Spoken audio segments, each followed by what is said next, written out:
This is the Average Guy Network, and you have found Home Gadget Geeks, show number 221, recorded on July 9th, 2015.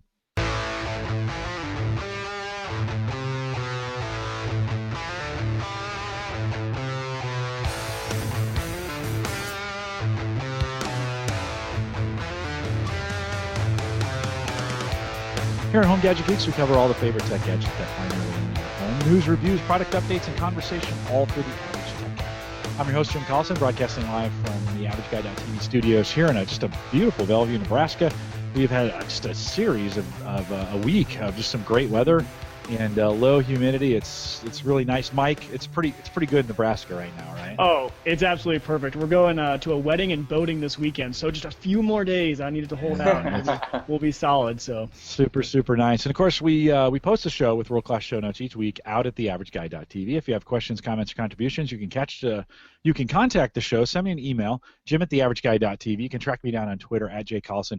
Yeah, I think I'm actually going to ditch the phone number. We've tried that now for, I don't know, half a year, maybe 9 months. Nobody's, maybe I won't. If you want to call us, because we do have some calls tonight, so maybe I'll leave it out there. 402-478-8450. Play your messages. I got a couple tonight, so we'll leave it out there, and we'll see. You guys keep calling in. It's a great way to get your questions in, and you do that. Of course, theaverageguy.tv is powered by Maple Grove Partners Web Hosting. Get secure, reliable, high-speed hosting from people you know and trust. You know that's Christian, and for more information on that, you can check it out. Plans start at $10 a month, maplegrovepartners.com. And apparently I was causing some network problems with my site. TheAverageGuy.tv was causing some issues on Maple Grove Partners, and Christian's got that all straightened out. So it's good to know your IT guys. That's the best part about Maple Grove Partners. Check that out, maplegrovepartners.com. I want to thank Roger over at WLMN Radio. And, of course, they stream us live out there in Grafton, West Virginia. And if you're listening from there, we'd still like to hear from you, so send us a note. Mike, I don't think we've ever heard from anybody, have we? Not yet. It's questionable if anybody's listening to that radio station. But they just don't like our show. It's okay. Maybe they don't. They're like, who are these guys? Yeah. So anyways, if you're listening in Grafton, West Virginia, we'd love to have you contact us. Home Gadget Geeks is a part of the Geeks Network. And actually, Mike, we just added your show to the Geeks Network. So if you head out there to open mic night. And do you have some new album art coming in addition to the new stuff that you gave me? Yeah, so basically I know personally my design people, and we were going back and forth, and I didn't think they had anything, so I just whipped one together. And But yes, now we have the final version coming over. Okay, and some new website stuff going on, right? All new stuff over at Open Mic Night. Everything's new. OMN Podcast, and that's now part of the Geeks Network. You can get this show, that show, and a whole bunch of others at the Geeks Network. For about Geeks one more Network. week. Oh, sorry. Yeah. Oh, no, my URL is going to be good for about one more week, and then we're switching everything up. Some changes going on as well. But Geeks, it's all out at thegeeksnetwork.com. Exactly. Good way to find it. You bet. You can join us in chat, watch or listen live on YouTube or on Spreaker or Mixler. All the navigation that you need is available over at theaverageguy.tv. All right, we got through that. I want to welcome Dustin Tower to our program tonight. Dustin, welcome to Home Gadget Geeks. Thanks for having me, Jim. Good to have you on. And, of course, Dustin, if anyone has ever watched the videos that I do at work, especially around tech, when we go to Infotech, these are both conferences here in Omaha, Infotech or Heartland Developer Conference, the consistency in all those 3 years is I've interviewed you every time. I know. It's pretty much a standing, got to find Jim, got to pencil in some time to go talk to him.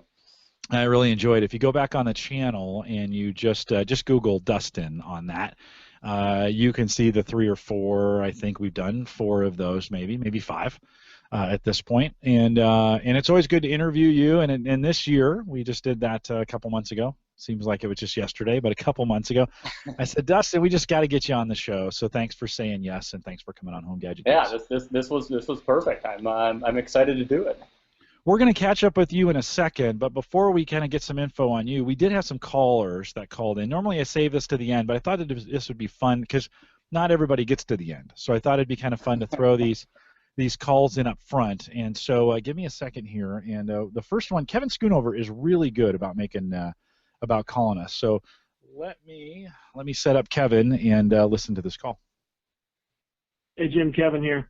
I've got an observation, and I appreciate you keeping an archive of older information. It seems like as of late, I have been linking people to the Average Guy's Windows 8 Know It guide quite frequently.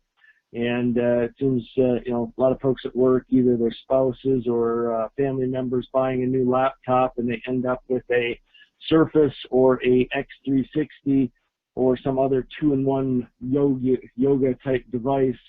And frankly, as much as we've beat the Windows 8 one horse to death, a lot of folks are just buying their first Windows 8 product. If you think about the buying cycle, it surprised me a little bit at first, but most folks are quite happy with their two-in-one devices, just learning that Alt-Tab is your best friend in Windows 8, just like in Windows 7. So I just wanted to give the tip. My tip for tonight is that Windows 8 Know It Guide is alive and well and in demand, and it's a great reference to send folks in and around your circle that are finally making the hop to a new device and need Windows 8 support. Have a great rest of the week, and we'll talk to you later.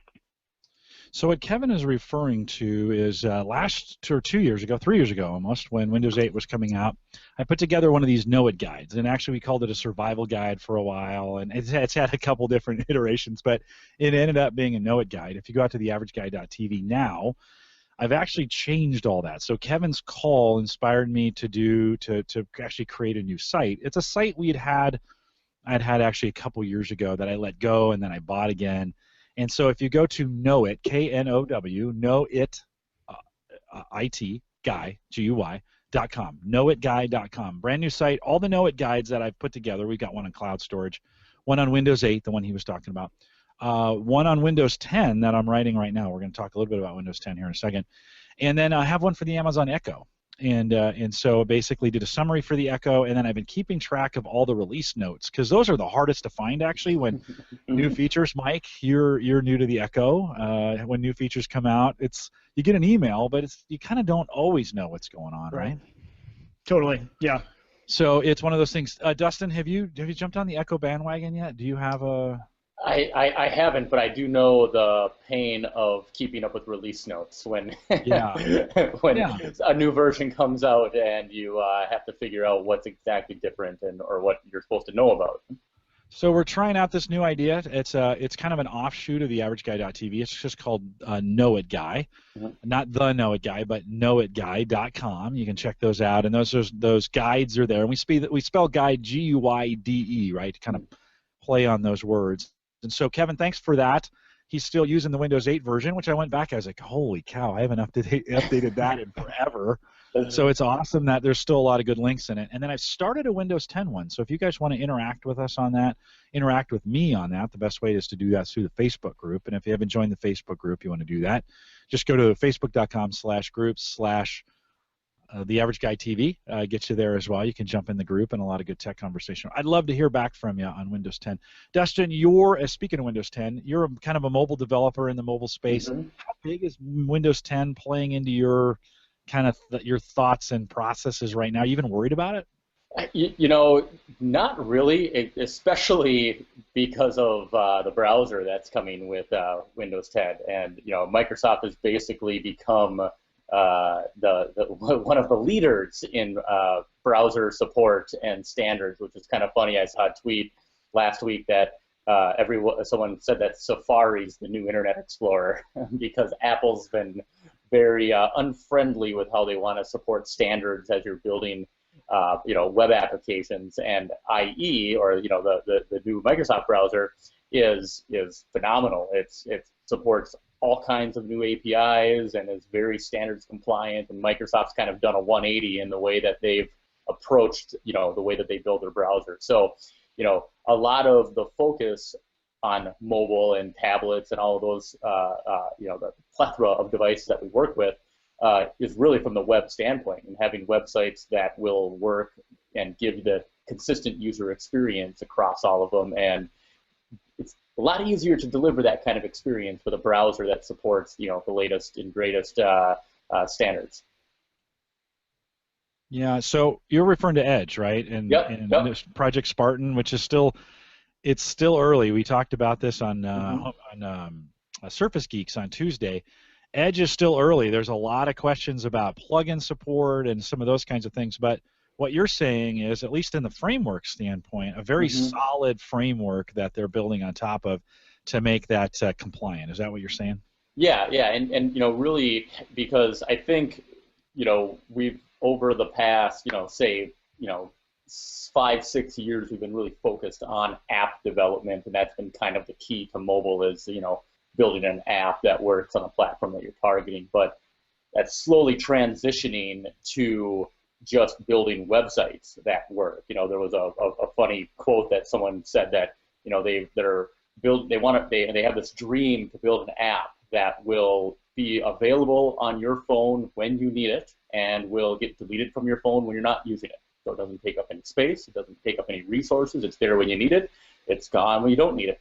And that's actually a web page, because that's what you do is you pull up the browser, you go to a web page, it does what you want it to do, you close the browser, and it's gone. It's not on your machine anymore.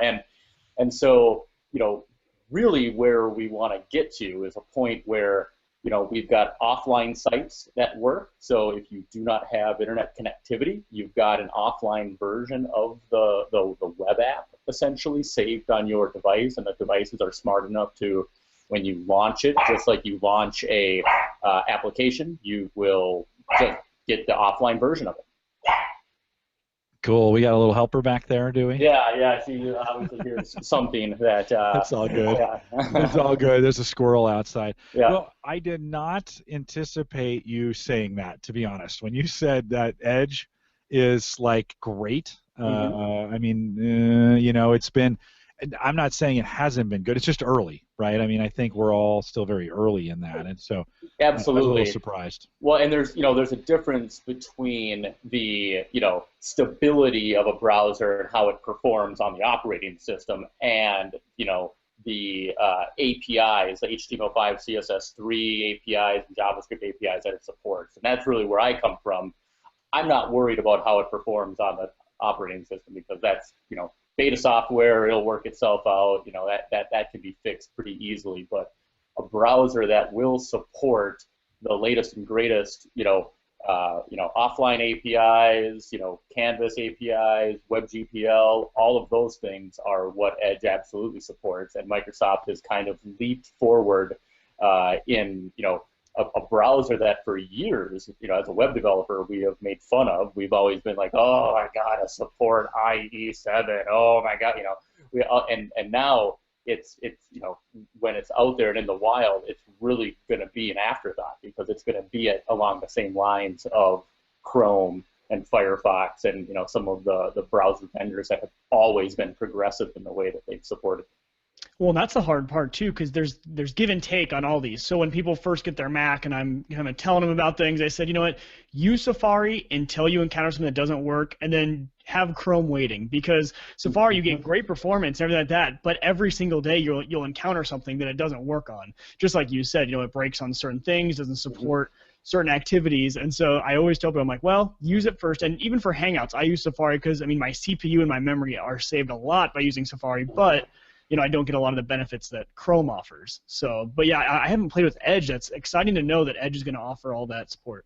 Well, when you mean benefits, you mean over CPU utilization, you mean high memory usage, those kind of benefits using Chrome? Or just being able to use the internet, whatever benefits. Yeah, that's what I'm talking about. Give and take, right? It's such a weird place, Dustin, right now, because Chrome, as good as it was, and everybody flocked to it, continues to be kind of dragged down with performance issues as of late. And of course, as we do these Hangouts, they're great, but they are hogs. I mean, they're just terrible at doing some of those kinds of things. And I've used IE in place of Chrome sometimes on devices that are struggling, because the plugins seem to be what's kind of consuming a ton. But to me, it seems like Chrome is getting hit a lot as well from some of these kind of same problems that Firefox had before that and IE had before that. Do you agree with that? You hit it right on the head, because back in the early 2000s when Firefox hit the scene, that was the hot new browser, and it was fast. It just was like beautiful to use. And then there started getting all these add-ons for it, and it started building in all these other hooks, and then it just kind of got slow. And then all of a sudden Chrome hit the scene. And Chrome was a browser that was wicked fast right away, and it would, you'd hit the button and boom, it would pop up, and you were instantly surfing, and now it kind of slows itself down, and some of that is people who've got 50 icons in the upper right-hand corner of their Chrome browser with pop-up blockers, and I've got Live Reload, I got Y-Slow, I got Edge Inspect for doing mobile development. So I've got these plugins that are sitting there, and I know it's my fault that I might have a slower version of Chrome because they're running there, but there's other things like the developer tools and underneath the hood features that they're trying to build in that end up slowing down the browser. And Chrome, like Firefox, doesn't have the luxury that Safari and IE have of being able to really leverage some of the operating system, for performance, because Apple, because they make the OS, they can make Safari work really fast with it. And same thing from the Microsoft side with Edge. Yeah, well, it's an interesting day that we get to when we talk about browsers, and we haven't talked about browsers on this show in a long time. I think most people default to Chrome now at this point. Interesting to hear, with Windows 10 and build 166 as of tonight is the most current build for Windows 10. That is out. That came out this afternoon. I actually downloaded that onto the Surface or updated on the Surface and my VM as well. But 162, which had been the build before it, I had been working with Edge a little bit. I'm particularly interested in Edge because it supports writing devices, right? You can draw on that and save them and send them out. And while that seems a little gimmicky at first, from a design issue, from being able to do stuff quickly on the tablet, write it out, and then shoot it out to people. Hey, I want this. I'm looking for that. Right? There's some, if you can make that work, it never worked right up until 162. So it has just started working right in Edge. I think we still got some ways to go, but good to hear that we have a fairly hopeful browser coming from Microsoft. Well, and like I mentioned, I come from the perspective of a web developer who has to build, applications that support or are, that work in the browser. And there's a website called html5test.com that will, it'll test your browser, but also has a tab to look at other browsers. And what it does is it gives them a score, and it's scoring them based on all of the features that they support. And again, these features are the HTML5 and CSS3 kind of WC3 standards that have been approved by the World Wide Web Consortium, and take browsers a little bit of time. And to put it in perspective, the scores for the current version of Chrome is 526, and that's the leader. Firefox is 467. Internet Explorer 11 is 336, and Internet Explorer, or I should say Microsoft Edge right now is 402. So Edge is a huge leap above IE 11 in what they support. And Safari, the current version of Safari, is 396. So it's actually behind Edge as far as web APIs that they support. And that again is kind of the cool thing that I like what Microsoft is doing with their browsers. They've said, we need to make our browser progressive. We need to make it, a browser that supports the latest, APIs, that can keep up with technology and won't be something that lags behind.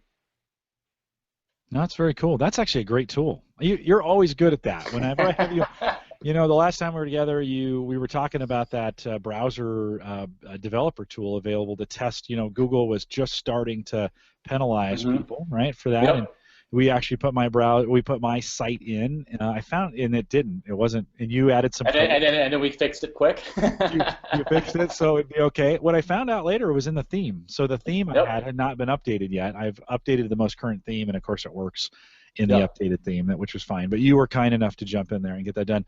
Ken from the chat room is asking, so right now is your recommendation for browser Chrome? I mean, if you're talking about the average guy, maybe even the average tech guy, is Chrome still the place to be right now? My personal feeling on that is yes. I would not argue if somebody likes to go with a Firefox over Chrome, or, I mean, truthfully, even a Safari. The thing that I always vote for is, if you've got a Gmail account, Chrome should be your default browser, because not only is Chrome gonna like have a lot more support for some of the Google Inbox and some of the Hangout features and things that you will use in the Google umbrella, but you're gonna get tab synchronization between your desktop and your phone.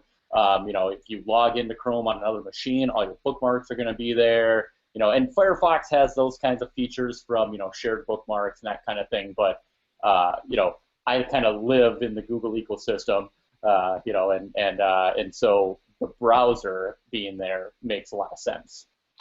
Mike, for you as a Mac guy using Safari full time, I assume, are you kicking onto Chrome, or where are you at? Yeah, no, just like I said earlier, I stay onto Chrome as much as I can just because the performance is a lot better, a lot less of a hog on my CPU. And then in those rare circumstances, I'll kick over to Chrome.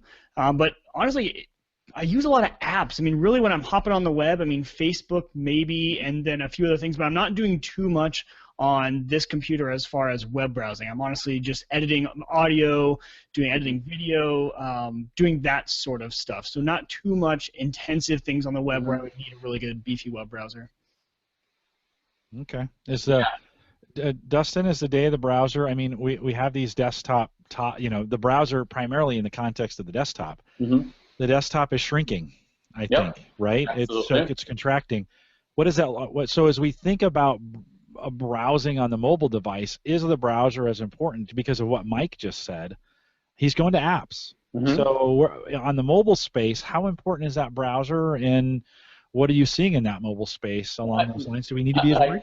I think, I actually think the browser on the mobile side is going to be taking business away from the apps on the mobile side, because, again, the last thing that I want to do is have to download an app. And there's a little difference, when you're talking Facebook and Twitter and Pinterest and, some of the social media apps and those kinds of things, those are mainstays for you to aggregate content. But, when there was a stat that came out a few months ago, over, I believe it's 60% of mobile users don't download any app, or download one app or less a month. So, that's literally like, and if you look at yourself, like how many times do you actually download a new app? You get a new phone, you kind of pull everything down that you use, but like how often do you really go and download new apps? Aside from, maybe playing around, like looking for a game to eat up some time or whatever, but we really sit in our, our main apps, Facebook, Twitter, the mail app, whatever, and then the browser. The browser is sort of our key to the outside world. And when you're in Facebook and somebody posts a link, one of the issues that mobile developers deal with is context switches. And so when you click a link in Facebook, Facebook is going to open that link in sort of an embedded web browser within the app. It's called a web view. And to the average user, you don't really care. You're seeing the website now, but you're seeing a website in a browser within an app, which isn't always the best experience. Like, I would rather be in the native browser on that phone, but phones don't do a great job of switching back and forth. So, and we've probably all had this experience where we click a link, we are launched over into the browser, we're done in the browser, so now we have to kind of task switch ourselves back to the app to get back to where we are. So there's these context switches that are really annoying, and we're used to this on the desktop now because new tab opens, close a tab, back in the old tab, but we have kind of the dexterity on the desktop to jump back and forth. Mobile devices haven't been as eloquent, and that's why really the perfect ecosystem, which is years away still, but we have no apps on the phone. Like, everything is delivered via the browser, and we have offline caching of web applications. So when you're on the LinkedIn site, it's actually caching the resources for that site on your phone. So if you ever pull it open to look at, something after the fact, and you don't have internet connection, it'll use the offline version of the site. When you have internet, it'll download the latest version of the site. And now you all of a sudden have apps without apps because you still have the offline capability, but it's smart enough to know if it's online or not, and everything is in a single context. So from a developer standpoint, how far away are we from, so we talk about, power, efficiency, speed of writing the apps and being able to have that direct kind of coding to the device as compared to something you have to develop for a browser that's being used by a bunch of different devices. Is that extremely difficult at this point, and how close are we to be able to have those get closer and closer to being actually about the same? Well, and that's exactly the paradox that is kind of here, because when you build an app, you start out with that decision. Okay, do I want to target iOS? Do I want to target Android? Do I want to target Windows? And there are some great platforms like PhoneGap or Xamarin and that allow you to build your app once and publish it to multiple platforms all at once, so you have that same code base. But the web is the code base of, well, wait, I just put up a website and everybody can see it. The trouble is those capabilities like offline caching of web applications. That's not supported in every browser. There's a website, if you're a web developer or you're just kind of curious in capabilities, there's a website called caniuse.com, like CANIUSE.com, caniuse.com, that will show you different capabilities like offline cache and what browsers support them. So, for example, if you wanted to use offline cache, it's not supported in IE9 or before. So if your user base is in IE9, you can't save a website offline, in that user base. But we're probably, a year or two away from being able to just globally kind of adopt those kinds of things. The cool thing about the way that Edge is moving, Chrome and Firefox have been there for years, is they are updating nightly. They're updating weekly, and they have these kind of background updates where, as they begin to support some of these new APIs that are becoming standard, we'll all of a sudden have that support in the market. Gotcha. Yeah, very cool. And so, Mike, how do you feel about as a Mac guy? How do you feel about Safari at this point? I mean, as you're looking at that, I know you talked about you're using Chrome mostly, but as the Mac guy, how do you hold Apple accountable? I mean, have they kind of abandoned the browser? Yeah, I don't know. Okay, so every single keynote you see from Apple, talking about any sort of software update they had, the WWDC that we just had from them, they're going to tout how Safari is faster, better, and the performance is a lot better. And which is true, it does get a lot snappier, faster, things like that. But just like Dustin was saying, there's a lot of things it can't do. There's a lot of just features that it can't do. I just ran the test on the HTML5 test, and it's like 200 and some on mine. I don't know why. And Chrome just brought up 526, just like Lopt in the chat said. Mine did the same thing. So I hold them accountable a little bit, but also there's a lot of other options out there for me. So when I have other options, it's not as big of a deal for me. Sure. And so since you have Chrome. Yeah, exactly. Because I have Chrome, there's Firefox, there's other things out there that you can use, and so I'm not too upset about it. And honestly, for about 90% of my work, Safari works just fine. I'm using Safari for this Hangout right now. I'm using Safari for the chat room. I haven't had to hop out of it yet, so for the most part, it works. Couple things from the chat room. One, Edge only available in Windows 10. They're not going to backport that to any other version of Windows. Mm-hmm. And then two, Dustin, when in Windows 10, when I'm invoking Edge, and I know it's early, is that going? Well, let's talk about Windows Phone 8 first. Those apps invoking the IE on that browser, as opposed to, because those integrations are so tight. Is that the way it works on Windows Phone 8? Yeah, so and this is actually a consistent thing across most mobile platforms, is that the mobile platform allows applications to embed the phone's browser within the application, and that was that web view thing that I talked about. So again, if you're in your Facebook app or anything, and you click it, and you're still in the Facebook app, but you're looking at an actual web page, they aren't. The app isn't making its own browser, because that would just be like horrible. There's only a small amount of browser vendors out there, and that's for a reason. It's because it's a very hard thing to do. So we would rather leverage the browser on the device, and that again leads to more issues of an older phone that maybe the phone doesn't have, like in Android's case, we had a lot of fragmentation on the Android platform. That's a tough platform to develop for. It's a lot better now than it was 2 or 3 years ago, just because most people are, on the latest version of Android or only one version removed. But, a few years ago, we would look at the Android operating system, and it was everything from, ice cream sandwich and jelly bean and gingerbread. I mean, users were all over the board, and the stock browser on Android was all over the board in what it supported, and so some users just didn't have a great web experience because the browser was really old and couldn't be updated because you had to update to the next version of Android to get the new browser. And so Windows is a lot better ecosystem because they're able to leverage, that's kind of the point of Edge. I'm not sure what Edge's support is going to be, how far back on devices or what devices will support it, but that's part of the reason they're building it, is they're building it to work across desktop, tablet, phone, and everything in between. So in today's, we haven't talked about browser security in this, and from what you know as a developer for this, that's been an issue. I mean, it hasn't hit the news a lot lately. Is that still a big concern when we think about the browsers and security and some of those things that the average user needs to be worried about?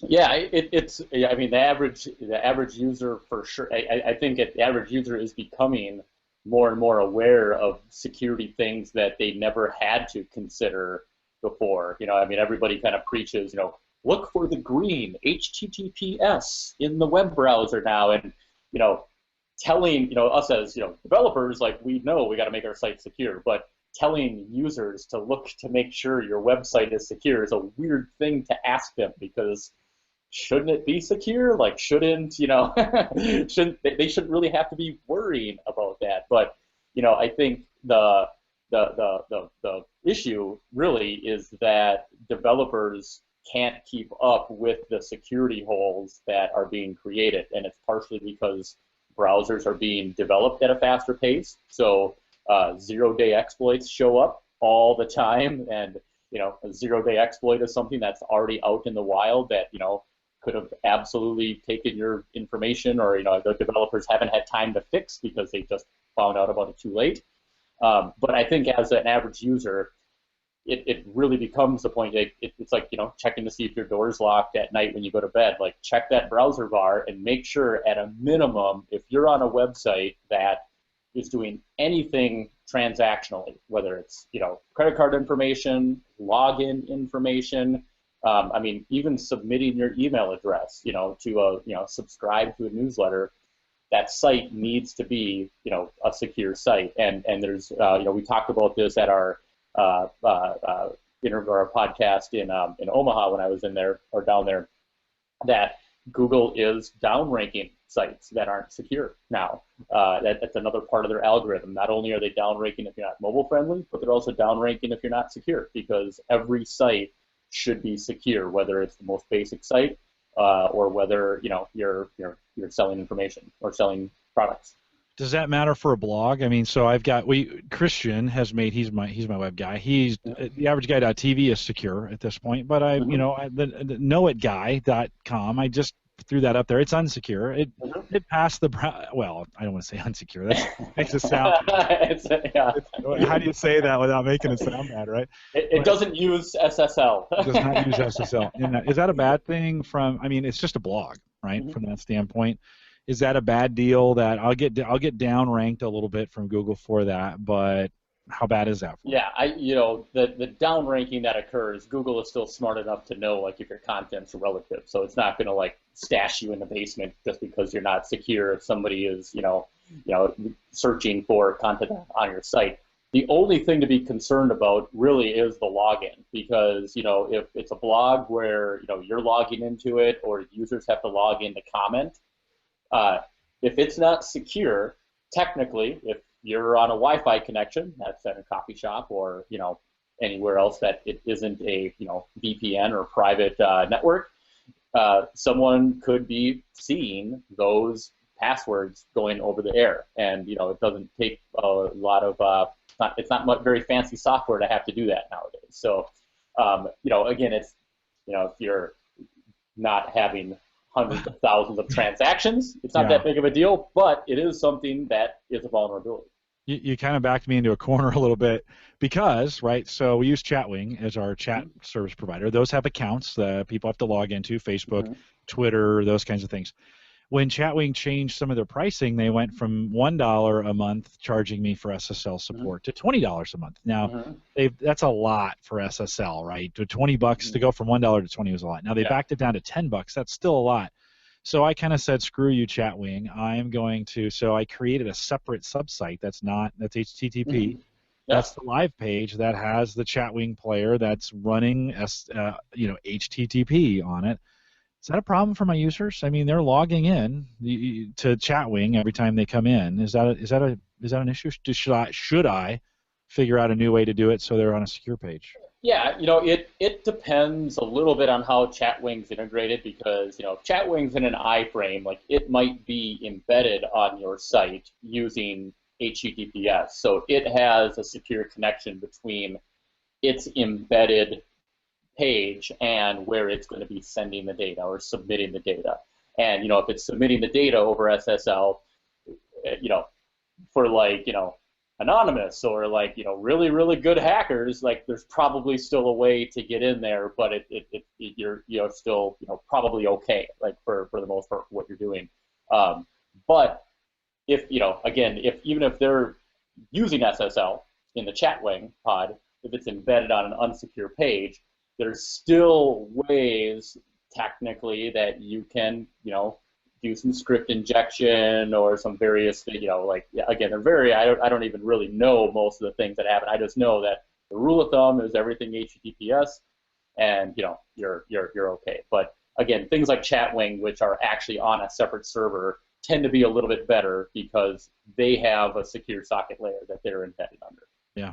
Well, it's I guess I have something to think about along those lines. It's like, they're razzing me a little bit about Chatwing in the chat, in Chatwing. They're using Chatwing to razz me about Chatwing. So that's I saw there's a comment from Andy there about using authentication like OAuth from something else, and that's a really good point. That a lot of people who are trying to do member management and logins on their site, but they don't want to have to manage a database of user information. They don't want to have to worry about, information being stolen during the login process. So what they do is they utilize Facebook or Google or Twitter as their, and we see these on sites everywhere, like log in with your Google account, log in with your Facebook account, log in with your Twitter account. A lot of times that's because they don't even want to worry about user names on your end. They just want, hey, just use your Google account to log in. Google manages the login, then they take care of all of that authentication, and then, this is beyond, average guy technical stuff, but they give you a little token back so that you can remember the logged in user on the site, so the secure information is handled by Google or Twitter or Facebook, not by your domain. Yeah. All right. Well, so it's some good info, right? I mean, I think we have quite a few podcasters that listen to us, Mike being one of those, although Mike uses an IRC client to get his done. And I hate your chat, man. Mike, I cannot take your chat. It's in the works to be redone, actually. When we're doing this whole website switch, it's been one of those things. There's that ad banner on the top. It's awful. Oh, I just can't. I know it's old school, and I know some guys love that old school IRC stuff, but I just can't take it. And if I had a good, viable alternative to Chatwing, we'd be moving pretty quickly away from it, and I'd even pay a couple bucks a month. I mean, it was just nice. It was $1 a month, and I liked that, and that was working perfectly. And then they screwed it all up with because it was a la carte pricing, and then they moved to not a la carte pricing. Dustin, I want to ask you a little bit about the state, and so before I do that, hold on. Phil also called me as well. Phil, hang on. If you're listening to the show, you called me because you're the only Phil from the UK that called me. We're going to play your question is significantly different than what we're talking about, so we'll play that at the end of the show. So hang on. Dustin, state of the mobile development today. When we think about, I mean, we're kind of at that place where I think mobile development a couple years ago was like Windows 95, Windows 98 days when it was just crazy, right? People were developing all kinds of crap, and the standards weren't the best, and stuff was hard coded, and I feel like with mobile development, we're getting to that place today. It's getting much more stable, much more standardized. We're getting. Am I wrong in that? I mean, are we getting a little more mature in the mobile place? And yeah, you're absolutely right. Yeah, I mentioned a little earlier about how the the ultimate goal is to just be able to make web apps that will work, on a mobile device, and you don't even need apps because it just works in the browser. But we're a ways from that, and so building apps is still a way to deliver better performing content. If you're making a game, just the mobile browsers sometimes just can't handle the amount of power that's needed to make a highly interactive or 3D graphics game. Same thing for offline connectivity. It's nice to be able to pull open your mail app when you don't have an internet connection, compose some emails, and then when you got an internet connection, they go off. So apps are still very important. The trouble from a development standpoint is picking your platforms to target. As I mentioned earlier, the really cool thing, I kind of call it, it's the age of the transpilers. And what I mean by that is there are a lot of really, really sophisticated tools that allow you to develop a single application and publish it to multiple mediums. Because right now, if you want to make a iOS app, you're supposed to use Xcode. That's Apple's developer tools. You write in Objective-C, although they've got this new language called Swift now, which is a lot better because Objective-C is, my personal opinion, it's really bad. It's a painful language to write in. If you're going to make an Android app, you're going to write in Java. You're going to use Android Studio to do that. But those are two completely different development processes and development cycles, and that companies can't afford to do that. They can't afford to develop simultaneous apps. So what a lot of them have done is they've gone the route of using, Adobe's got a platform called PhoneGap, which allows you to write HTML, CSS, JavaScript, and it packages it as a native app. So you can take advantage of camera, you can take advantage of GPS, you can do all those things, but you're just using web technology to do it. To the end user, it looks like a regular app. Xamarin is a platform that a third-party company made, but it uses C#, which is kind of the .NET platform. And so you can literally take .NET code that you've written and convert that using Xamarin into Windows apps, into Android apps, into iOS apps. It's a really, really sophisticated platform, and it allows developers to get more reach in the app ecosystem because we don't have to just pick the most popular platform or the one platform that's the easiest to develop for. And that's really what's cool about where we're at right now is you can kind of, whatever language you know, there's probably a way to get your code into an app form and probably into various platforms as well. So are there, on the opposite end of that, are there, I can write my code and then all of a sudden there's something that'll make it so that on all the different browsers, you're covered no matter what browser they're in. Hey, it'll work to this. Because, I mean, if we're moving towards this whole all browser system, we're probably going to move towards that, right? Mm-hmm. Absolutely. And that's actually, that's what we've been doing forever on the web is, oh, I got this really sweet web app and it looks awesome in Firefox, but oh my gosh, in IE9 it's terrible. And what we do, typically it's JavaScript. That's the problem because JavaScript is kind of the interactive language of the web that makes everything move, and that's the thing that's always had the most problems from a support standpoint. What we have on the web is we have technologies called polyfills, and then it's just kind of a fancy term for fallback. So that website I mentioned earlier, caniuse.com, which tells you, hey, you can absolutely use CSS animations in these browsers. Well, that site also suggests fallback support if you need to support older browsers.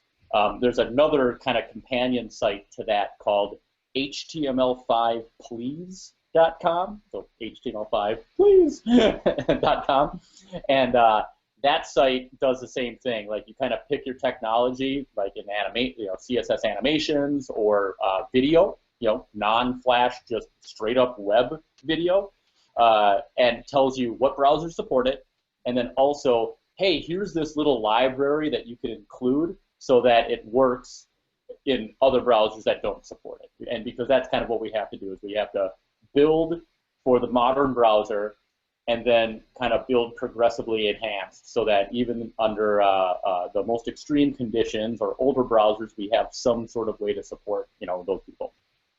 So to Loftus' point in the chat, a couple years ago, we were building apps, and then it was HTML5. So we're going to do HTML5, but that didn't work, and so everybody went back to apps. Mm-hmm. You're talking more browsers. Are we moving back to that, or is this going to be a hybrid state where you have some native and some in the browser, and it's just kind of, it depends on the developer and what they want to do? Yeah, that, the momentum of switching back to the browser, was derailed a little bit just by browser support, because, we have huge organizations that are literally still using IE8, and IE8 is, less than, I think right now it's less than like 4% of the worldwide total, but, if you work for a major company, all 8,000 people in that company might have IE8, and so even though that's a very small number, from a worldwide standpoint, that's a very large number as a developer of that for that company, and so that's why the app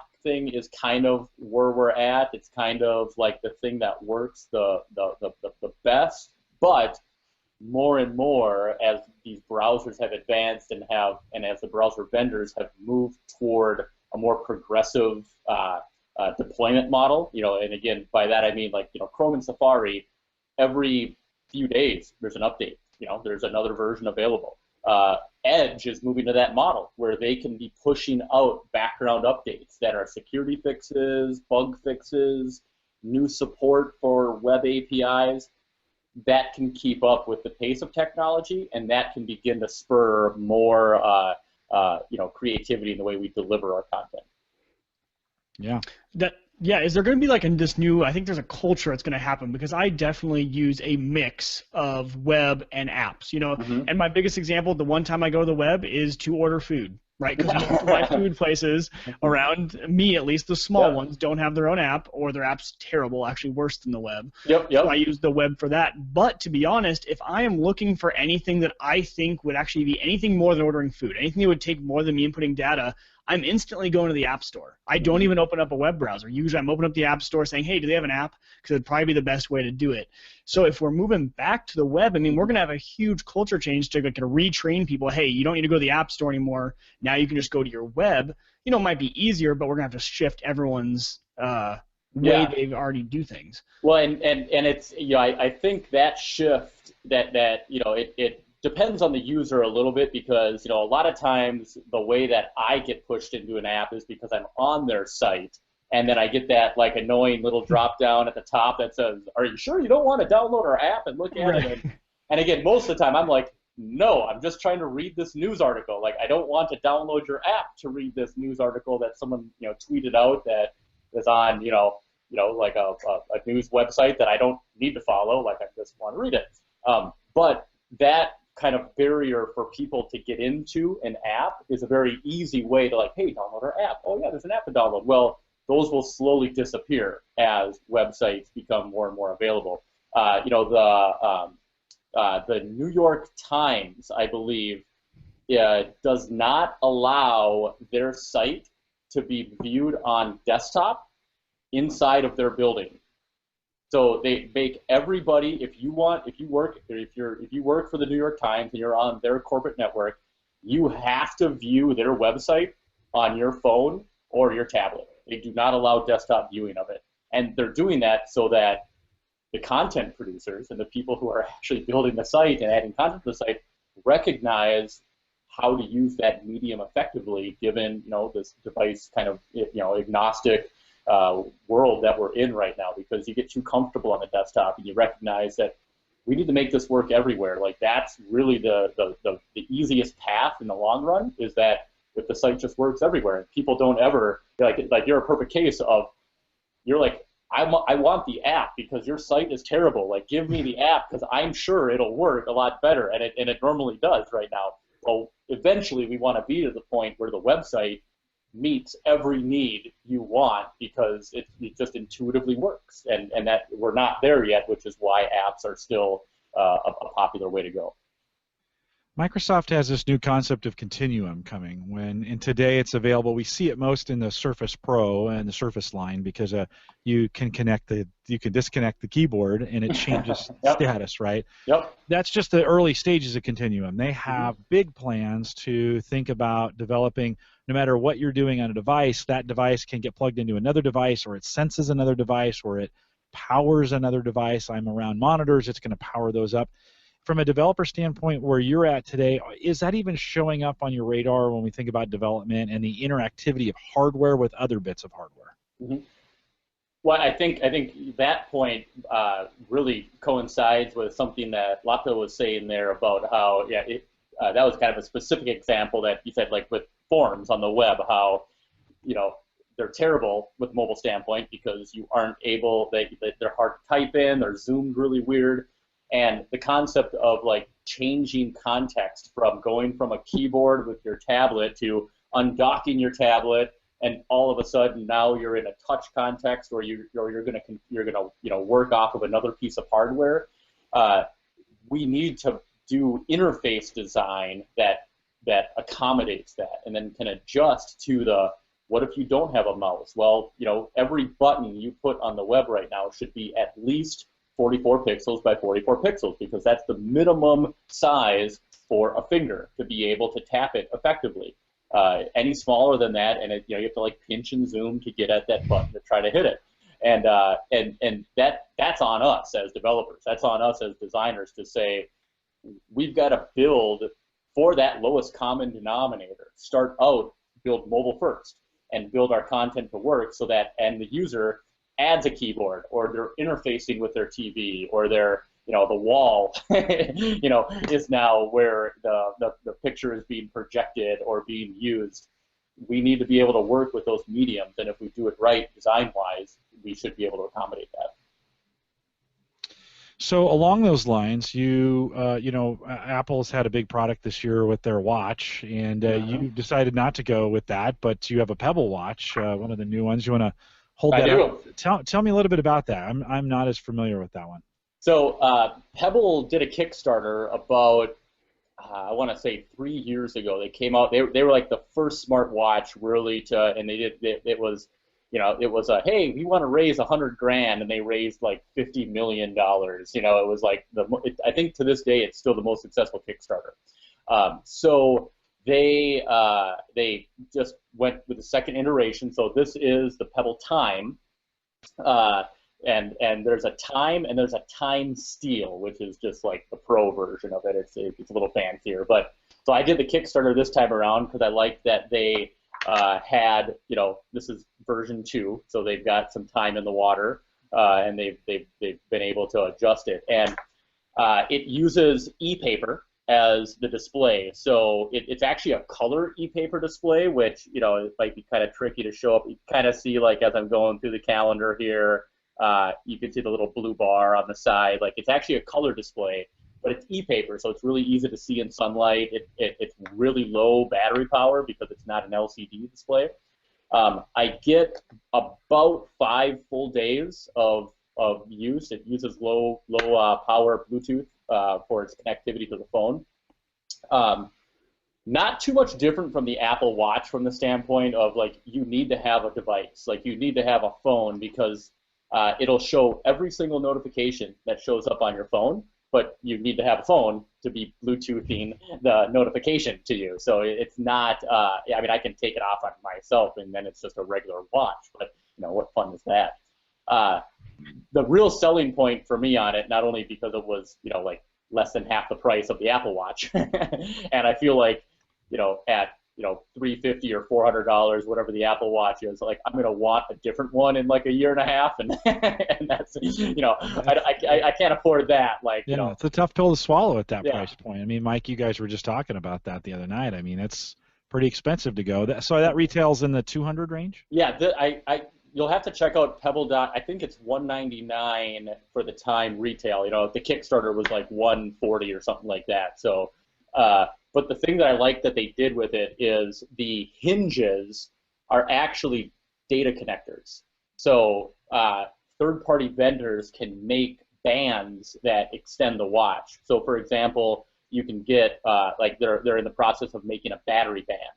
So if you're going to go to Africa for 2 months, you know, shooting video of things, and you're just not going to want to have to plug this in all the time, you can literally buy a band that will be a battery, or like a fitness band or a GPS band, you know, things that will add to the watch without them having to actually put it in the watch. So that longevity kind of, I said like, okay, cool, well, even if the watch doesn't do that much out of the box, you know, you can get bands to continue to extend the life of it and make it more useful for situations. So I've liked it. I've been pretty happy with it.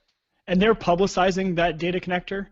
Oh, yeah, yeah. Yep. It's funny because Apple has one in their band. I mean, it's covered up, but they actually have that connector in the Apple Watch too, but they don't talk about it. They don't talk about it and it's not open. Yep. You can't use it. It's strictly a diagnostics port for the Apple Store. But I'm wondering if in the future they're maybe setting that there to open it up later. There's an article somebody wrote about it that said like it supports everything. Like, so you, with the Apple Watch, you would be able to use that if they would open up the SDK for it, so developers can figure out what it does.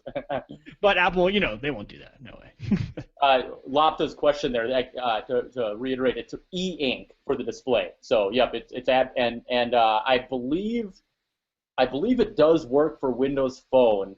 If not, like the app is coming out shortly, but they're planning on supporting Windows Phone as well with it.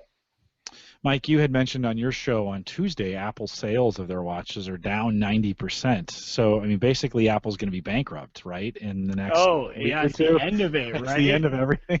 Yeah, and I think we did the calculation during the show, and they're still making like $7 million a day selling it, because it dropped down to 20,000 units a day is what they're selling right now, as compared to the, you know, in the millions that they sold on opening day.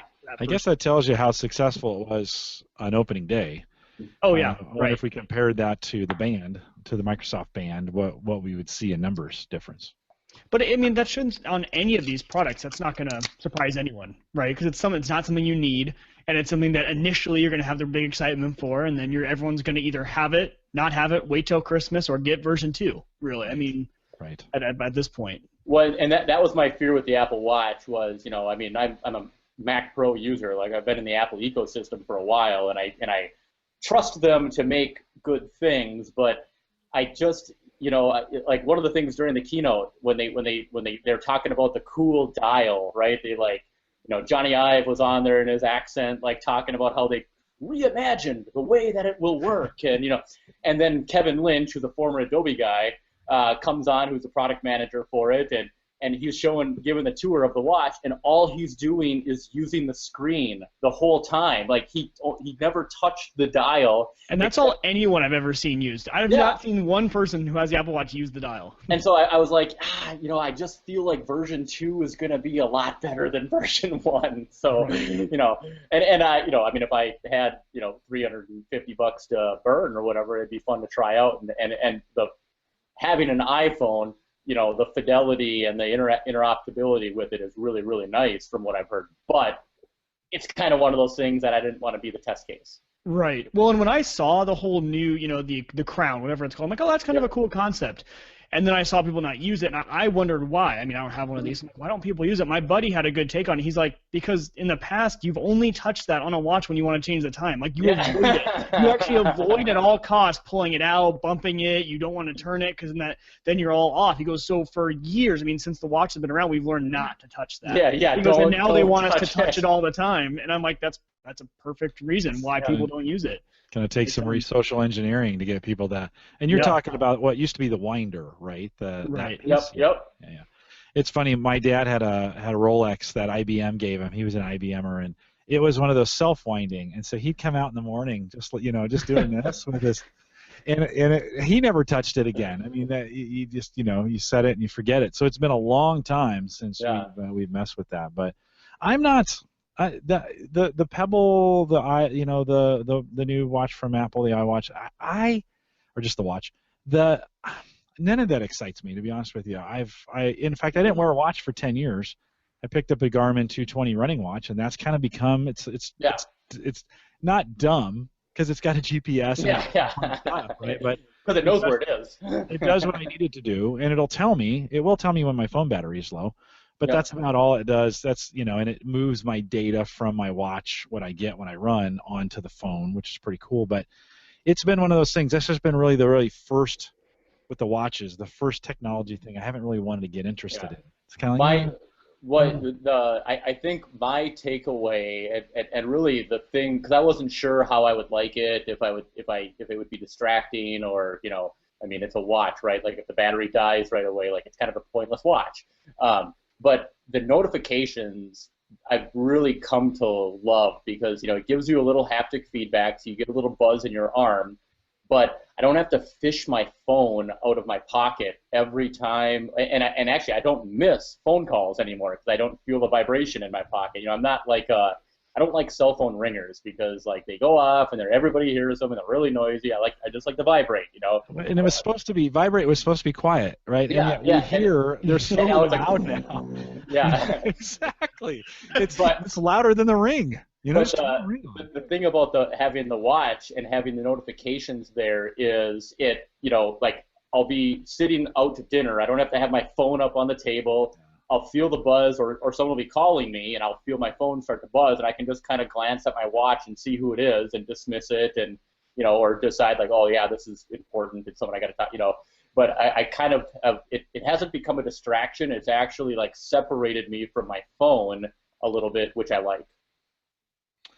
I'll be honest, I've become a little bit of a snob in this area. I don't have a job that requires it, so I don't have to be on call all the time. But I shut everything off all the time. Like my phone ringer's not on. It's not since I got the phone, since I got an iPhone in February, and even before that, when I was the 4 years on Android, never once has my ringer ever been on, and never once has it vibrated. I answer it on it's like, if you call me, chances are I don't want to talk to you anyways. If you're calling me, and I have to be like, the phone has to be there and up and it ringing, and I have a moment to answer it. So I've completely gone the opposite direction with notifications, to the point I'm like, I will get back to you when it fits into my workflow, because oftentimes, otherwise, I mean, I'm distracted so easy. Yeah.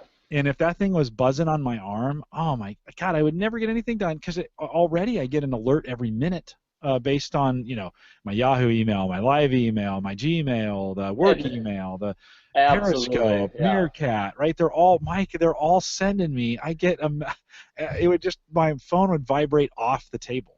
And so I've chose to ignore all notifications, and that's definitely a case. That's a good point, because like I don't have email notifications turned on. I only have like Twitter retweets or favorites. Like that's the only time I get a notification there. It's because if I got notifications for every email, or had a lot of social media things, it would be totally annoying, because it would be buzzing all the time, and that would then defeat the purpose. Part of my job is social media, and so it would be, if I had that turned those pieces, I've got stuff coming in all the time, and I kind of learn there's certain times I kind of watch it, and although I'm still bad about Facebook, and just check it, I see the red number, and I'm like, ooh, I got to check that. I got to, because part of my job is Facebook, and response time matters to my customers. In getting back to them. Anyways, that's kind of, for me, that's been how much, and I always forget, you can actually set those notifications. Yeah. You can select it. I don't do anything. Like I rarely customize my phone. I turn off the ringer. There's no vibration on. It's just like, if I want to call, I'll pick it up. I'll check it from time. Every 10 minutes or so I check it. Mike, I did it as part of my spring cleaning. So part of my, where I go through and I back everything, I just double check all my electronics. I do it about twice, maybe 3 times a year. I do a real big, deep digital clean. And I go into my notifications on my iPhone, and I just turn on, I realize every app pops up, can I send you alerts? And I just click yes, because I never know if I'm going to want them in the future. And I go through and I turn off almost all of them. And it's really nice once you turn off all of them, and especially once you turn off Periscope, Clamor, and some of the other ones that really get you good. Not that I don't like those apps, but I don't need to be alerted every time something happens on them. And once you do that, your notifications can almost turn into they're almost more useful than they ever have been in the past. So yeah, you just got to go through it. It's one of those things. It's a pain. It's something no one wants to do. It's one of those tasks. It's just like cleaning the toilet. No one wants to do it, but once you do it, you're really glad you did. So That's a good idea, like an amnesty day, right? Yes, exactly. Dustin? And for the iPhone users, the rule of thumb is when you download an app and then you start it up and the first thing it asks you, do you want to let it send you push notifications? You say no. Because typically you don't need push notifications. It's like the notifications will be there whether you need them or not, but you don't need them popping up every single time, Yeah, well, and for some people there are really important things they need to be monitoring, and I get that. Yep. I get that from that perspective. So it's one of those things where I've just kind of chosen to live silently, and I really like it. And just tonight I was coming down prepping for the show, and somebody pinged me on Facebook Messenger. Hey, I tried to call you, and I was like, oh, my phone's upstairs. Okay, well, so I got alerted.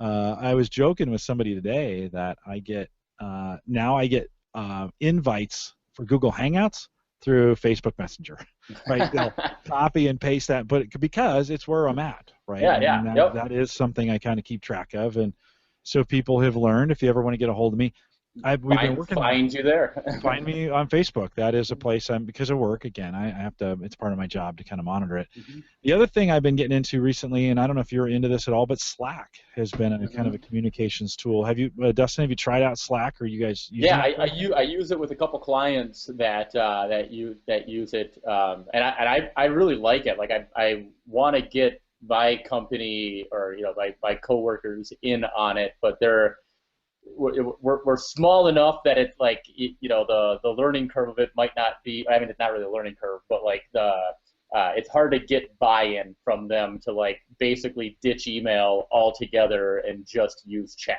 Because that's kind of what Slack does. Is it really just allows you to organize everything, and I really like the paradigm shift, but it definitely is a paradigm shift.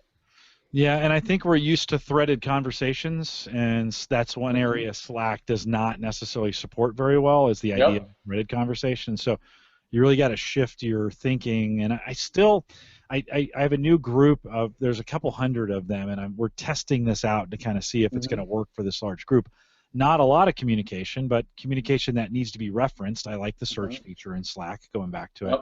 But they are so used to the Yammer or the Facebook style of threaded conversations that are. I mean, if you could get Facebook search to work, the problem is it doesn't, right? You can't freaking find anything on Facebook once it's there. So we've been trying Slack out for that. I've got a group of podcasters that I actually talk to more now that were in our own Slack group than I would have via email. Just that didn't this is where I'm finding Slack is good for those disparate groups where they don't work together, they're not co-located together, and where the conversation isn't overwhelming. I think that's where, if you're going to have this back and forth IM conversation, I think Slack, you're going to run into big problems with Slack because it's just too much comment in there.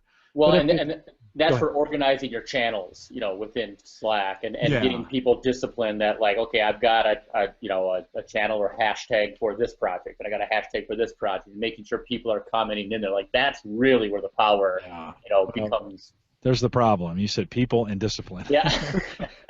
We can't even get people to comment in their code, right? Much less make comments where they're supposed to make comments. Yeah, Jim, you were talking about, so along the whole Slack line, we've been talking for the past few weeks about doing, like a Patreon or something like that where you have a premium. Well, Mac Geek Gab, one of the most popular Mac podcasts out there, those guys have their Mac Geek Gab Premium, which is the people that pay a certain amount a month, and they have a special email they can email to, and they have their questions. But they're thinking about starting a Slack for those premium subscribers. I was like, what a great idea! What an idea to get that group and kind of an enticing thing. Say, hey, we have this community out here. It's the kind of the pro users of our community. And I honestly haven't played with Slack ever yet, so I was thinking, man, I got to get that and play with it now that you guys brought it up. Yeah, well, you know what? Maybe we'll create a little group and I'll invite you into it. It's good. We have this group of podcasters, and then in that group of podcasters, I wanted to do a subset of a private team for Dave Jackson and I for Ask the Podcast Coach. Oh, yeah. It was one of those kinds of things where it's like, because there's times we just want to have a conversation, and so we started our own hashtag that's private between the two of us. And you're like, oh, that's a perfect way to do it. And if I just want to talk to him, I can send him just that we have a channel, just he and I. Yep. If we want to do it that way as well. So it's pretty cool. If you haven't checked out, if you're listening to this and you haven't checked out Slack, it's just slack.com. It's unbelievable that they got that URL. Completely. Somebody was holding on to that, and they named the product because they got the URL, right? I think they paid big money. I don't think they had it. Yeah. But a new communications tool, kind of unifying a lot of IM and email, and kind of ditching email for the most part for team communication. And we have a podcasters group. I actually have 2 Gallup groups on it, and then the group of high school interns that we have, we're going to go on to Slack. That's next year. Slack is going to be the way that we communicate with the class. And it's dynamite because it works across all platforms, right? So iOS, Android, Windows Phone, and the desktop. You can get it anywhere. I mean, it's really pretty cool. The functionalities differ between the platforms, but pretty good. Check that out, Slack, indeed. Well, we've kind of, Dustin, this goes so fast. It does. I can't believe it's 9:15 already. It is, as we kind of climb up on our time here. But before, I've got a few announcements to do. Can you hang for just a few more minutes with us? Absolutely. That'd be great. Thanks for doing that. Oh, we got to do one call. So this is Phil in the UK. And I promised that we would play this, so hang tight here 1 second. Phil's got a PST question, and I think I've got a quick answer to it, and so let's hear from Phil. Oh, hi, Jim. I'm Phil, calling from UK. My question is about what's the best way for an average guy to make his Outlook PST file available to all his devices? In my case, I could have a synchronized PST file on my Windows Home Server 2011, or I could have commercial cloud storage, or I could put it on my Western Digital MyCloud storage, but I'm not quite sure how to go about doing it. I don't have Exchange Server or Office 365, but I could get it, I suppose. I've just got individual copies of MS Outlook 2013, and I'd like all my devices to be able to access the same PST file. Jim, thanks for all that you do for us, and do keep up the good work. We really appreciate it. Bye for now. That's pretty cool. Either you guys, I've got an answer, but either one of you guys want to take a shot at it before we do that? Dustin, you have any insights on that? Well, my answer was going to be Office 365, just because like that's kind of the point of that service, because I having it on a cloud storage solution would probably work, but I'm not like those. My experience with those Outlook files, like the second it gets corrupt, it's like it's gone, like it's like unrecoverable, and so like something that's actually a service that would be synchronizing it that way. I think that would be the best bet. Yeah, and Mike, you admitted to us in the pre-show you don't know anything about PSTs. Never once encountered them, heard of them. Well, if you use Outlook, PSTs, especially for the last 10 years, have been kind of the way you store data in Outlook, kind of outside of having an Exchange server, right? And so a lot of folks, if you have an Exchange server, typically you don't use PSTs unless you need extra storage where you're locked down on the Exchange server, and so people can store those emails. And I don't know why people want to store emails. The best day ever in my life was when Gallup said, you're going to keep 90 days of emails and then they're gone. Yeah, they're gone. And I was like, yes, right? Because there's liability, responsibility for that, right? There's e-discovery, and there's some lawsuit problems you get the longer you keep your files. And so you keep a policy of 90 days of email, and then when they come and say, we want to search all your email, you're like, I'm sorry, we have shredded it all, and that's our policy. And so a lot of companies are adopting that. But a lot of people are very paranoid about losing their email, and so they move these off into PSTs. Phil, in this case, I'm gonna point you to msoutlook.info, right? msoutlook.info. This guy's a Windows MVP, or is a MVP for Microsoft. It's got some great information on doing it. You're using Outlook 2013. Up until recently, that was not supported as being able to connect to Outlook.com. My recommendation is that you go to Outlook.com at this point. But there's a new connector. You want to get some instructions because it's a little wonky on how you make that connector between Outlook and Outlook.com work. But once you do that, once you get the two connected, then you can start moving all those mail that's in folders. So you pull it all into Outlook so you can see it. So connect those PSTs so you can see them in Outlook. then you just move those folders, everything except the main folders, the send, sent, trash, some of those things. You can't migrate those that way. You'll have to manually move those things over into those folders to get them done. But that should sync right into Outlook.com and get all your stuff, get it all in the cloud, and then be done. And I get why he's on Outlook. I love Outlook as a tool, the client. Mm-hmm. I love it on an Exchange server. Yeah. Right? And if I did it at home, that's not my favorite place to have it. But I do like when I work, Outlook is a big part of my workflow. And so I get, some people say, God, don't use Outlook. But I get it. It's a great Outlook 2013 for some people. For me, I'm one of them, a great productivity tool, and I just use the heck out of it. I'm so used to it. The Outlook web clients that Microsoft have are terrible. They don't work very well. Outlook.com is a little hobbled. It's not. They did a bunch of development on it, and then I think they all went to Windows 10 because it hasn't moved in a while. Right? It looks exactly the same today as it did 2 years ago. But that being said, Phil, I think move that stuff to the cloud. Check out msoutlook.info, and they've got a lot of information for you out there, and another way to do it as well. Thanks for calling in, Phil. All right, with that, a couple reminders. One, if you haven't signed up for the newsletter, love to have you do that. I'm actually still late on the newsletter. It's just one thing I haven't gotten to. But you can get signed up for it at theaverageguy.tv. Just a reminder, the meetup that we're doing in Indianapolis on September 12th is in full swing. So if you haven't done it, head out to the show notes. We'll have a link to get signed up for the meetup. It is September 11th and 12th. That's a Friday and Saturday in Indianapolis. Yeah, you have to travel there. Hotel's about $100, and it's $25 to get in the conference. But we always have a great time. And so if you want to do that, click on the link out there as well and to get signed up for that. And then one final reminder, I'm live every Saturday morning. Ask the Podcast Coach, Dave Jackson, call-in show. It's a lot of fun. If you haven't listened to a call-in show on the web like we do it live, that's a lot of fun. You should come out one morning just to see what we're doing out there. AskThePodcastCoach.com/live, 9:30 Central, 10:30 Eastern. And I'd love to have you out there. Dustin, we'll do a post show, so hang tight, but thanks for coming out, and great to be with you tonight. My pleasure. This was a lot of fun. No, it is a lot of fun. We'll have you back. If I ask you back more often, would that be all right? I'm always available, yeah. I love it. Mike, thanks for taking my faithful co-host there. Thanks for jumping in and the conversation tonight. It's not a week unless we have Home Gadget Geeks. It felt naked last week. Like, it was weird. It was like my week didn't come to an end. It was just from Tuesday to like this last Tuesday at all. Well, you didn't podcast, and I didn't podcast, and Dave didn't podcast, and it was a weird week not to have any live podcasting. I think my wife was wondering why she was seeing me so often. She's like, "What?" She's like, "Can't you just go podcast? Go, just get out of my hair. Get out of my hair." We are live out here every Thursday, 8 p.m. Central, 9 Eastern, out at theaverageguy.tv live. Love to have you join us. I want to say thanks to everyone in the chat as well. Great chat room tonight. You guys are rock stars. It's the same guys every single week, but we appreciate the conversation that you bring out as well. And with that, we'll say good night, everybody.